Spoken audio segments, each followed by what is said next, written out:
Ateş pahası her şey. Yani güç yetmiyor. Her ay zam oluyor. Yani biz artık zamlarla baş edemiyoruz.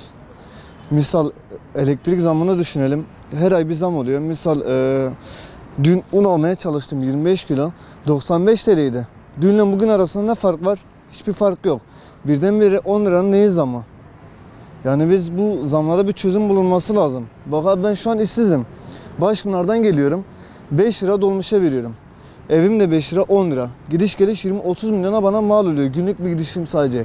Yemekle şu bu 50 milyon. Ben bir iş aramaya giderken 50 lira para harcamak zorunda kalıyorum. Ondan sonra işe alındıktan sonra raporlar isteniyor. Onlara da 150-200 milyon para gidiyor. Nasıl yapacağız hocam? Şu an ben işsizim. Son elektrik faturalarınız ne kadar geldi? 200 milyon geldi. Normal bana. mi? Normal değil. Yani bir buzdolabı çalışıyor. Nasıl normal olabilir ki? Bir fabrikatörün elektriğine bakıyorum. Günlük olarak 1 milyar 700, 1 milyar 600 geliyor. En son çalıştığım firmanın elektrik puantajına bakıyordum. 1 milyar 600 geliyordu. Bir buzdolabı yakan 200 lira gelmesi normal midir sizce? Değildir. Faturalarınızı ödeyebiliyor musunuz? Ödemek yok. Benim borçlarım hepsi birikmiş. Hepsi birikmiş. Üzerine kredi kartlarım patlamış durumda. Yani nasıl ödeyeceğim, nasıl ödeyeceğim bilmiyorum. Şu an ben kara kara düşünüyorum ki akşam evime nasıl ekmek götüreceğim. Vallahi çok ağır geliyor yani. İnsanlar ödeme şansları hiç yok yani. Yani nasıl diyeyim? Çok ağır. Yani normal değil yani. 210 lira geldi. Peki faturalarınızı ödeyebiliyor 2 kişiyiz biz. musunuz? İşte 210. Evet, evde 2 kişiyiz. 210 lira geldi elektrik parası. Normal mi? Ne normali ya, normalinde efendime söyleyeyim 85-90 lira falan geliyordu. Ona bile yüksekteydik. Çünkü ben emekliyim, 1840 lira emekli maaşım var. Ben hangi birini ödeyeceğim? Hele ki de ev benim. Ev benim olmasa geçinme şansım hiç yok. Faturalarınızı düzenli ödeyebiliyor musunuz? Ödeyemiyorum.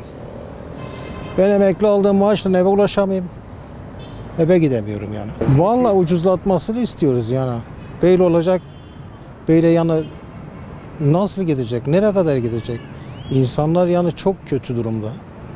Yani ucuzlatılırsa ne bileyim yani buna bir el atılırsa her gün zam, her gün zam. Yani ona değil, her şeye zam. Onu boş ver, her şeye zam. Ya bir meyve sebze bilmeyeyim ya, artık söylenecek bir söz yok ya. Böyle bir şey olamaz yani, böyle bir şey olmaz. Yaşanacak gibi değil yani ülke. Çok kötü durumumuz yani, benden de ilgisi değil.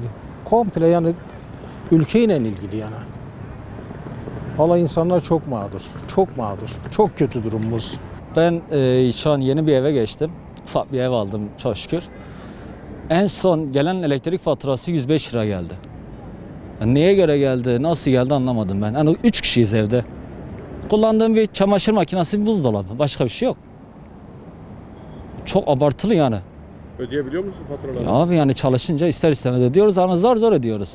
Kredi kartından nakit avans, şudur budur. Ay sonu gelince de para hop kredi kartına. Askerli ücretle çalışıyorum. Yani şu an hani askerli ücretimi biraz üstüne alıyorum.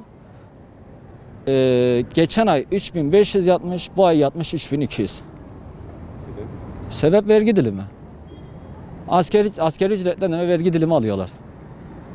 Yani neye göre alıyorlar? Sen bir askeri ücretsin, git başka fabrikatörlerden al. Doktorlardan al. Bizden daha çok iyi maaş alanlar var. Adam alıyor 15-20 milyar, ben alıyorum 3 milyar.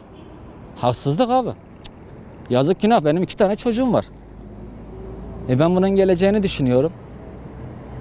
Ben 3200 lira mı düşüneyim çocuğun geleceğini?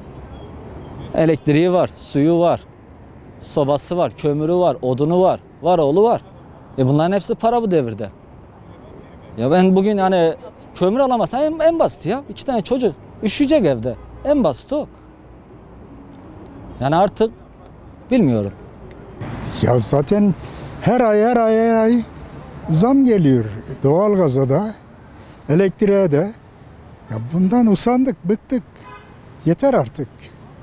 Faturalarınızı ödeyebiliyor musunuz? Faturaları zor bela ödüyoruz. Yani ben emekli biri olarak zor ödüyorum. İyi ki ev benim. Yani sorun büyük. Kiracı olsak nereden ödeyeceğiz? Kiralar zaten 2'ye 3'e katlanmış. Vatandaşın kiraya girme sorunu da büyük problem oldu. Ya zamların engellenmesi için doğru bir yönetim gerekir. Önce kabullenilecek ekonominin iflas ettiğini ve ondan sonra da bu iflastan kurtuluşun bilim adamları tarafından tespit edilen yöntemle çıkılmalı. Herkes tek kişinin istekleri ve niyetleriyle değil. O nedenle bunun çözülmesi için ekonomistlerin didikleri yapılmalı. Ben mesela her defasında biraz fazla mı kullandım diyorum. Sağa sola bakıyorum. Hep 20 lira, 30 lira, 20 lira, 30 lira her ay kesin fazla ödüyorum. Ben tek başıma yaşıyorum. Şu an 81 lira gelmiş. Ondan önceki ay 60 liraydı. Ondan önceki ay 38 liraydı. Her ay değişti. Her ay değişiyor. Doğalgazı daha başlamadık. O da zaten sadece tek başıma tüp yakıyorum 30 lira ödüyorum. Bence çok fazla. Ya şimdi bak ben dolarla çalışıyorum. Ben dolarla çalıştığım için pek bir sıkıntım yok ama şimdi 1 dolar 9 lira şu an. 8.96. 1 dolar 9 lira. Abi adamlar dışarıya geliyor. Burada istediği gibi yaşıyor. Biz dışarıya gidiyoruz. Sadece Ukrayna'da paramız değerli. Başka hiçbir yerde değerli değil. O da 3 katı sadece. Yani şunu anlatmaya çalışıyorum. Şimdi bu isyan değil. Ülkemi seviyorum, Türkiye'yi seviyorum. Bunlardan yani hiçbir problem yok. Ama yani gidişatımız nere ben bunu bilmiyorum. Mesela araba 100 lira ama biz alıyoruz 400 liraya. Ya bak şu an daha yeni mesaj geldi bak. Daha yeni. Bak sana göstereyim. 81 lira faturanız var. Bak kaç tane aynı faturayı mesaj atmış bana. Otomatik ödeme talimatınızdan çekemedi diyor. Tabii. Bir tane attığımda sanki görmez diye. İnşallah Allah'ın izniyle güzel şeyler olur ama bir de ben şunu çok merak ediyorum. Doğalgaz buluyoruz, doğalgaz artıyor. Neden? Bu gelen zamlar, bu şeyler bu Türkiye'de artık yaşanılacağı kalmadı yani. Ne desek boş bunlar için. Elektrik ve doğalgaza yapılan son zamlarla ilgili neler demek istersiniz? Yani ben anlamıyorum bu zamları bu kadar. Bunlar nereye gidiyor, nereye geliyor hiçbir şekilde anlamıyorum. Yani bunlarla ilgili artık konuşmaktan da dilimizde tüy bitti. Ne söylesek de boş, sadece bekleyip göreceğiz. Daha da neler olacak. Allah sonumuzu hayretsin. Yani bizler çok şükür bir şekilde ödüyoruz ama ödeyemeyen çok insanlar var. Bununla ilgili çok mağdur olan insanlar var. Yani insanlar ekmek alamayacak durumda ama her gün bakıyorsun yeni şeylere zam geliyor bir şekilde. Ne diyeyim ben, devamlı sürekli yani alıştık artık. En son faturanız ne kadar geldi? Elektrik mi? 151. Ama zam geldi geleli daha da şey olmamış, gelmemiş. Gelen zamı ne, alıştık diyorum ya, devamlı var zam. Marketlere girilmiyor, bir şey alınmıyor.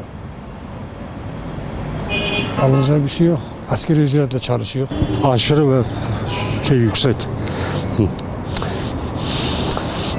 1800 lira ben emekli maaşı alıyorum. 6 ay önce emekli oldum. 1700 lira ev kirası veriyorum. Gel de geçin. Nasıl ödeyeceğim? 1700 lira diyorum bak. 1800 lira emekli maaşı alıyorum. 1700 lira ev kirası veriyorum.